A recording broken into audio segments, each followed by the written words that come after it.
Assalamualaikum warahmatullahi wabarakatuh. Perkenalkan, nama saya Marcella Zahlia. Saya dari kelas 11 IPA 2. Bagaimana dengan manusia? Apakah manusia ini termasuk memiliki sel prokariotik atau sel eukariotik? Yang perlu kita ketahui adalah apakah sel yang ada di tubuh manusia ini memiliki membran inti atau tidak? Ketika dia memiliki membran inti, berarti dia termasuk sel eukariotik. Kalau tidak, berarti tubuh manusia memiliki atau dia termasuk sel prokariotik. Ketika ada sel, maka ada juga penyakit dari sel ini. Jadi, yang akan saya bahas dan jawab adalah 1. Kanker sel plasma. Gejala dari kanker sel plasma ini seperti apa? Gejala kanker sel plasma adalah gejala multiple myeloma. Gejala multiple myeloma adalah kanker yang menyerang sel plasma di sumsum tulang. Gejalanya itu seperti 1. Sering nyeri tulang, terutama tulang belakang, tulang rusuk, dan tulang panggul. Kedua, lebih mudah mengalami patah tulang. Ketiga, lebih mudah mengalami penyakit infeksi. Keempat, tungkai kaki terasa lemas hingga mati rasa atau kebas. Yang kelima, mudah timbul memar di kulit, mimisan, atau gusi berdarah. Yang keenam, mual dan muntah. Ketujuh, tidak nafsu makan. 8. Berat badan menurun drastis. 9. Anemia. 10. Sakit perut dan sembelit. 11. Sering merasa lelah dan lemas tanpa diketahui sebabnya. 12. Sakit kepala. 14. Pandangan kabur. 15. Menjadi linglung dan kebingungan. Apa penyebabnya sehingga menimbulkan kanker sel plasma? Penyebab sel plasma atau multiple myeloma terjadi saat sel plasma abnormal atau myeloma di sumsum tulang tumbuh dan berkembang dengan sangat cepat, serta merusak sel-sel sehat seperti sel darah merah, sel darah putih, dan keping darah yang ada di sekitarnya. Kedua, teknologi stem cell. Apa itu teknologi stem cell? Teknologi stem cell adalah sel biologis yang merupakan jejak utama DNA.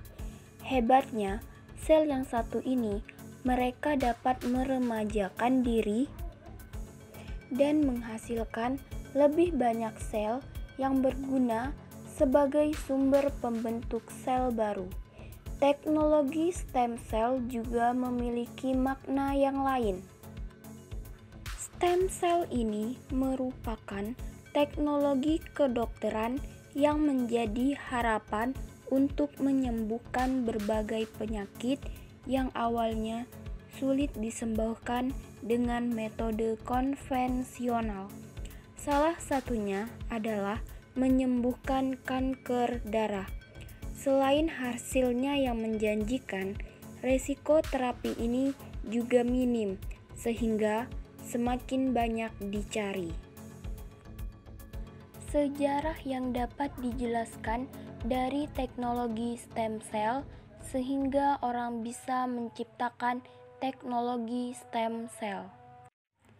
Sejarah stem cell adalah istilah stem cell atau sel punca diperkenalkan pertama kali oleh ahli histologi asal Rusia, Alexander Maximov atau 1874 sampai dengan 1928 dan mengatakan bahwa di dalam tubuh ada sel induk yang membentuk sel-sel darah. Pada tahun 1978, teori dari Alexander M. terbukti dengan ditemukannya sel punca di sumsum tulang belakang manusia yang mempunyai kemampuan untuk membentuk sel jenis sel darah yang ada dalam tubuh manusia. Apa manfaat teknologi stem cell ini bagi kehidupan kita?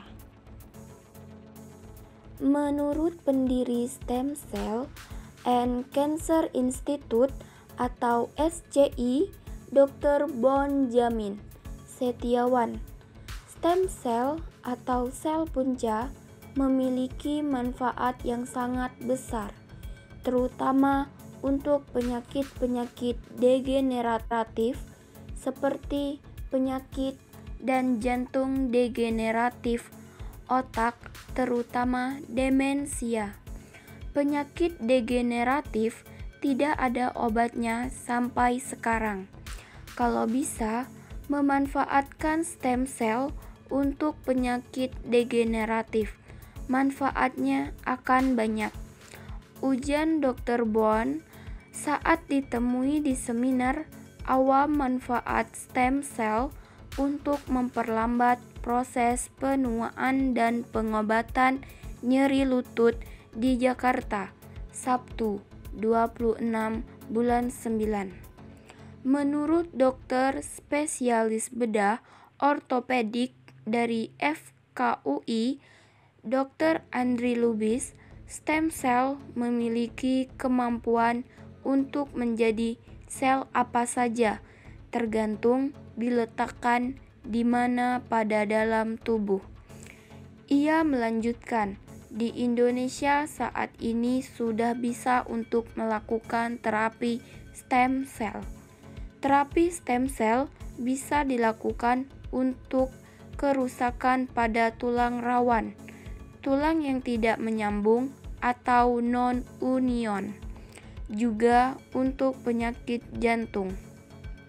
Bisa juga untuk penyakit lainnya yang saat ini sedang tahap penelitian seperti untuk diabetes dan juga untuk indikasi penyakit saraf. Tutup Dr. Andri. Menggambarkan metode teknologi stem cell ini. Metode teknologi stem cell adalah sel yang belum sempurna. Stem cell atau sel punca pada dasarnya adalah sel yang belum berdiferensiasi secara sempurna. Diferensiasi sel sendiri adalah hal penting karena proses ini akan membuat stem cell berubah menjadi sel dewasa seperti sel darah, sel otot, hingga sel saraf. Stem cell terdapat beberapa metode. Yang pertama, muscle cells, kedua, blood cells, yang ketiga, nerve cell, yang keempat, cardiac cell, yang keenam, liver cells, yang ketujuh, intestinal cells. Benarkah sistem imun tubuh kita dapat menyerang sel-sel sehat pada tubuh? Jelaskan 6 penyakit yang sistem imun tubuhnya menyerang sel-sel sehat pada tubuh. Benar bahwa imun tubuh dapat menyerang sel-sel sehat pada tubuh. 6 penyakit yang sistem imun tubuhnya menyerang sel-sel sehat pada tubuh, yaitu 1. Rheumatoid arthritis. Rheumatoid arthritis adalah penyakit autoimun yang sering ditemui.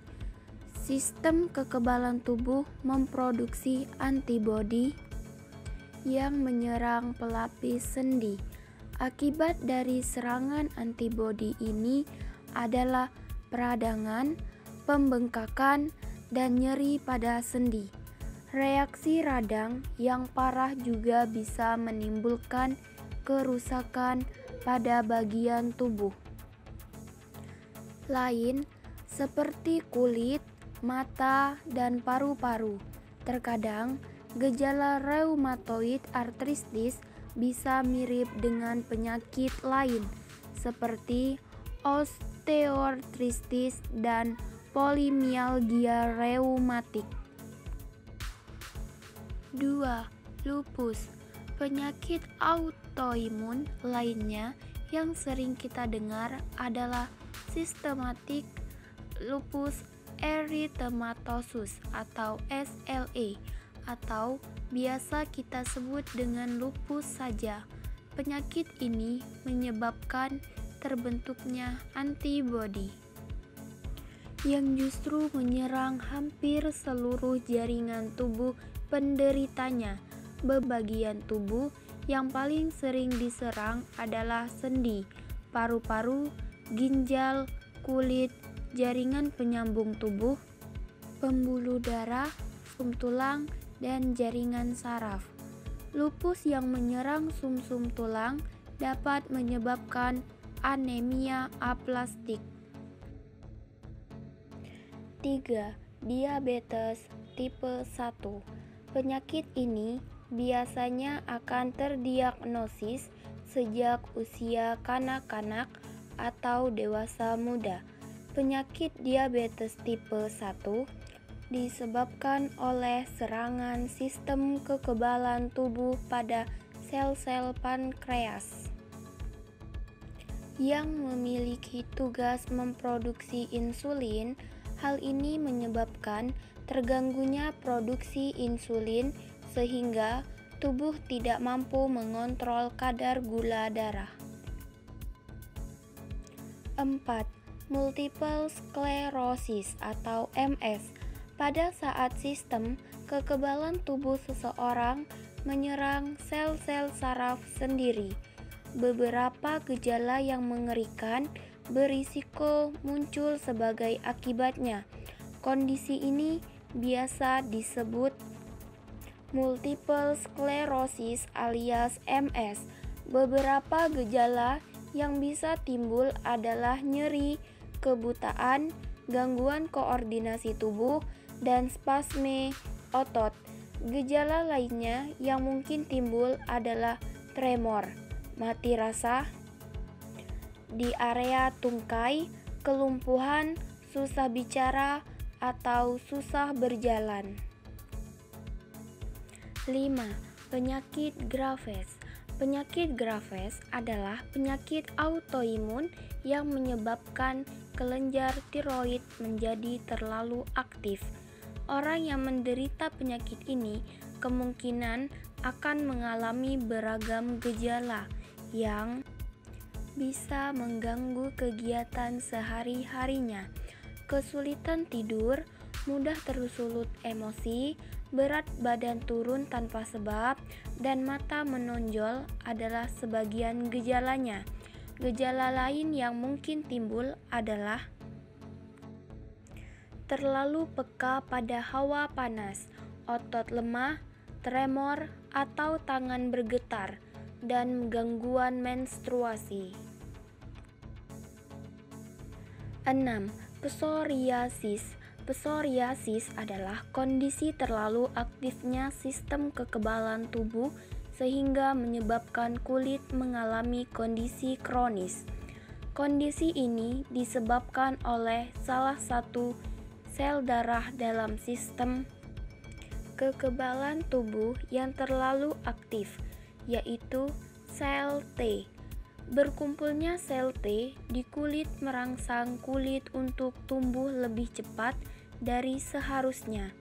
Gejala psoriasis yaitu muncul bercak di kulit yang bersisik, dan pengelupasan kulit yang meninggalkan lapisan berwarna putih mengkilap.